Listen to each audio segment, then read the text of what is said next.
The man who kidnapped and killed Jacob Wetterling 27 years ago today told the world the horrible details of his crime. Danny Heinrich appeared in federal court at 1 o'clock this afternoon. He pleaded guilty to 1 count of receiving child pornography.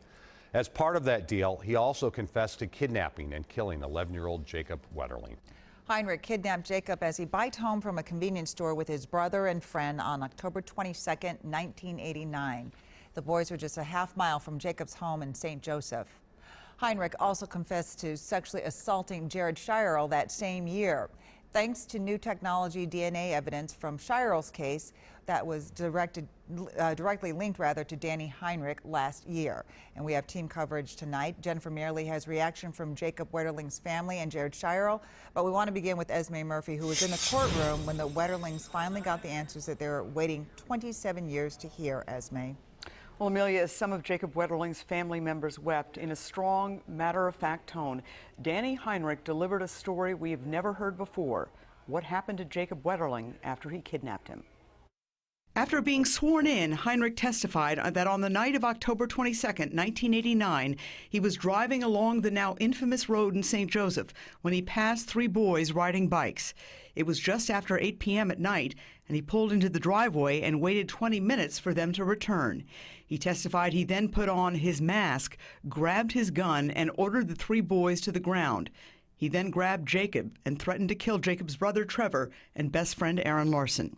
He grabbed Jacob and then he told me to run as fast as I could into the woods or else he'd shoot.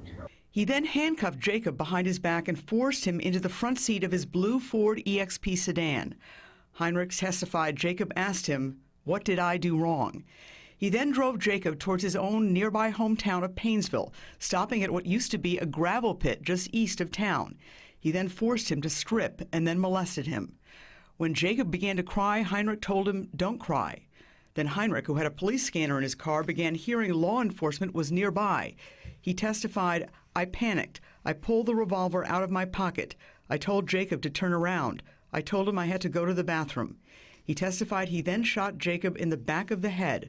After the first shot, Jacob was still standing. He fired again, killing him. He then left the body, returning later that night to bury the remains. A year later, he returned to the site and saw Jacob's clothing was visible.